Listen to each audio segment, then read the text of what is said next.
Salut les investisseurs, j'espère que vous allez bien. Et épisode pour aujourd'hui qui n'était pas prévu, mais vu les annonces qu'on a eues, on est obligé de le faire.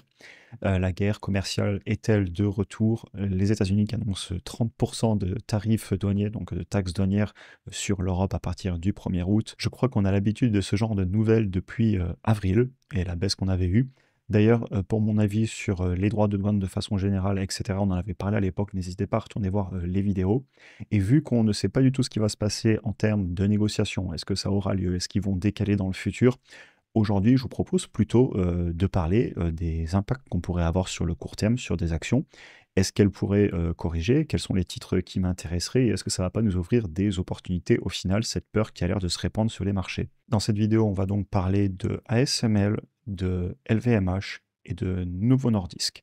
Évidemment, il s'agit d'un conseil en investissement comme d'habitude, je vous partage ma vision des choses, ce que je fais, mais au final, vous prendrez vos propres décisions. Le seul slide que je mettrai par rapport aux droits de douane et à la réaction des marchés sur le court terme, sachant que demain à l'ouverture lundi, eh bien, on verra ce qui va se passer. Est-ce que les marchés vont être positifs ou négatifs? On le saura. Mais ce que je peux dire d'ores et déjà, c'est que depuis avril, on a eu beaucoup d'annonces, beaucoup de peurs, et au final, on est sur des plus hauts historiques. Ici, vous avez le MSCI World qui est en train de revenir sur les plus hauts malgré la petite baisse qu'on a eue en avril. Alors, petite, elle était très violente, mais au final, on est quand même remonté. Et je voulais juste vous remettre ce slide de la vidéo d'hier que je trouve très pertinent.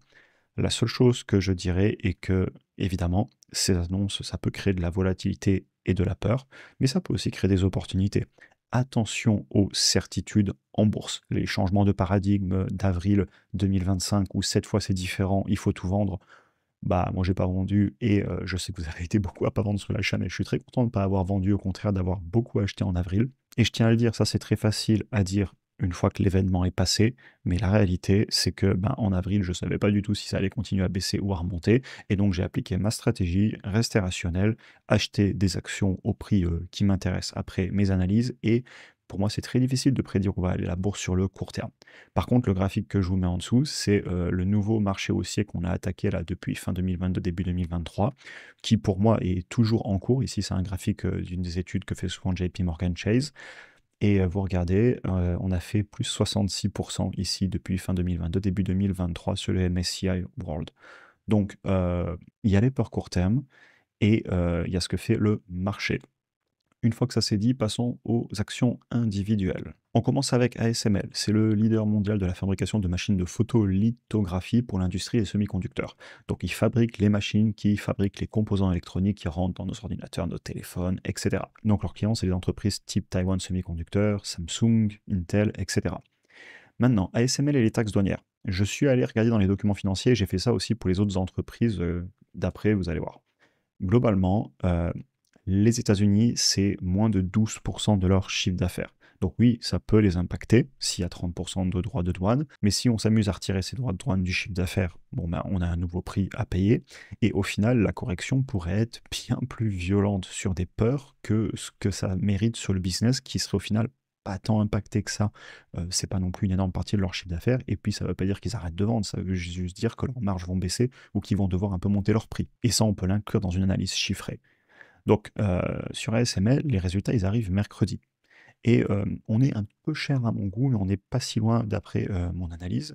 Et évidemment, après les résultats, je ferai une vidéo dans laquelle on va parler de ce que va dire la direction, etc. Et un peu plus tard, je mettrai mes chiffres à jour. J'aime toujours prendre mon temps pour digérer les infos. Mais par contre, par rapport à l'événement de la peur qu'on pourrait avoir autour de ces tarifs douaniers, si l'entreprise corrige fortement dans la semaine, il y a peut-être des choses intéressantes à faire. Évidemment, chacun fera son analyse aussi, je vous partage la mienne ici. Les choses que je vais surveiller la semaine prochaine, mais j'en referai une vidéo sur les résultats. Le chiffre d'affaires. Est-ce que la direction va nous donner des guidance, des prévisions, sachant qu'ils l'avaient fait à l'époque, mais ils avaient donné une plage de prévisions vraiment très large, parce qu'ils n'avaient pas trop de visuels eux non plus sur ce qui allait se passer. C'est un business qui est quand même en partie cyclique, puisque ben, ils vendent des machines pour des fabricants de produits qui sont eux-mêmes cycliques, téléphones, ordinateurs, etc. On a souvent parlé d'Apple, qui a un chiffre d'affaires en partie cyclique, enfin bref. Donc je regarderai ça, et aussi regarder les marges. Euh, c'est quand même une entreprise, là vous voyez la marge nette qui est assez stable. La marge sur les flux de trésor, elle se balade un peu plus, mais en même temps, ils ont du stock à gérer et des capex aussi, donc ça ne me choque pas. Et donc voilà un petit peu tout ce que je vais surveiller parce qu'on n'est pas loin d'un prix qui m'intéresserait. À 683 euros, j'achète pas, mais si ça baisse un petit peu, pourquoi pas? Avant de passer à la prochaine entreprise qui sera LVMH, petit instant publicité, c'est le dernier jour sur l'offre d'été sur le programme pour ceux qui veulent nous rejoindre. Et d'ailleurs, merci à tous ceux qui nous ont déjà rejoints cette semaine. Bienvenue à vous et merci pour votre confiance. Et pour les autres, n'hésitez pas à aller regarder le lien en description pour avoir accès à la formation vidéo, mon portefeuille, mes achats et mes ventes, toutes les séances de travail. On continue avec la vidéo et premier lien en description pour tous ceux qui veulent nous rejoindre. Donc LVMH ensuite, c'est le numéro 1 mondial du luxe avec un portefeuille de plus de 70 marques. J'ai fait pas mal de vidéos sur LVMH, sachant que j'ai commencé à ouvrir une position au niveau des 442-443 euros. Et pour moi, c'est un petit peu mon ETF du luxe. Retournez voir les autres vidéos où j'en ai parlé vraiment en détail de l'entreprise. Ici, on va juste regarder l'impact des peurs et possiblement des taxes douanières si elles sont appliquées. Donc je suis allé chercher dans les documents financiers ce que j'ai fait pour les 3 entreprises. Ça a pris pas mal de temps ce matin à aller chercher toutes les infos. Surtout c'est la dernière nouveau, j'y ai passé pas mal de temps. Le chiffre d'affaires aux USA pour LVMH, c'est 25%. Donc oui, ça peut les impacter un peu plus déjà que ASML. C'est pas négligeable. Alors ils ont un petit peu de fabrication en local, c'est vrai, ils ont quelques marques d'ailleurs aux États-Unis, et ils ont aussi des usines, mais ils ont quand même une grosse partie qui vient d'Europe, notamment tout ce qui est les liqueurs, une bonne partie de la maroquinerie, la mode, etc.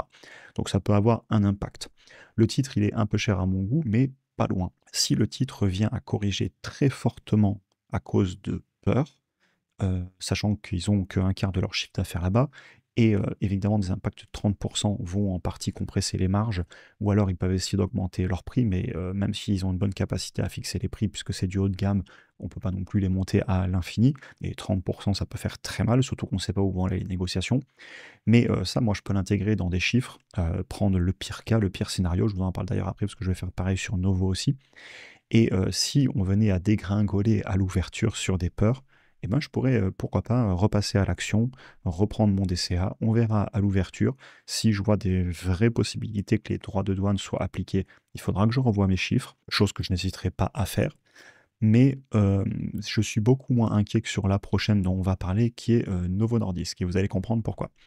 Donc, Novo Nordisk, c'est une entreprise pharmaceutique danoise fondée en 1923. Ils sont spécialisés dans les traitements des maladies chroniques graves, notamment diabète et obésité. L'entreprise a fait beaucoup parler d'elle récemment à cause ou grâce d'ailleurs des nouveaux médicaments, les GLP-1, notamment avec leur molécule, le sémaglutide, qui est dans les 3 produits que vous voyez ici, le plus connu étant le Ozempic. Et je sais que c'est un dossier qui intéresse beaucoup d'investisseurs. On en a souvent parlé en commentaire, c'est pour ça que j'en parle sur la chaîne. Et ils se retrouvent dans cette vidéo surtout parce que, pour le coup, les taxes douanières, eux, ça peut fortement les impacter. Ils ont plus de 57% du chiffre d'affaires qui est fait aux États-Unis. Donc clairement, ils vont être très impactés s'il n'y a pas de négociation. Je préciserai qu'ils ont des usines aux États-Unis. Et là, je vous avoue que j'ai passé beaucoup de temps ce matin à chercher à gauche, à droite des infos. Je suis arrivé à peu près estimer. Mais voilà, déjà, ce que nous dit le CEO, l'entreprise, elle n'est pas protégée complètement contre les taxes douanières. Ça, c'est le CEO qui l'a dit. Tout simplement parce qu'ils ont pas mal de produits qui sont toujours échangés, notamment le sémaglutide, qui est en grande partie fabriqué au Danemark. Et je confirme, parce que quand j'avais regardé les chiffres, donc là je suis allé dans les docs financiers, ça m'a pris plus d'une demi-heure. Bon, à un moment j'ai arrêté parce qu'en fait c'est pas possible de l'estimer précisément. D'ailleurs, j'espère que la direction en parlerait s'il y avait vraiment un impact. Globalement, si on prend les chiffres d'affaires des 3 produits qui ont du sémaglutide, on est presque à 50% du chiffre d'affaires. Et donc c'est 50% du chiffre d'affaires, dont 57% est fait aux États-Unis de ce chiffre d'affaires. Ce qui fait que, bon, à voir s'ils ont des usines là-bas sur les autres produits, si on les enlève totalement, mais si les autres produits sont aussi faits pas aux États-Unis, ça va augmenter. C'est pour ça que je dis au minimum un quart du chiffre d'affaires impacté.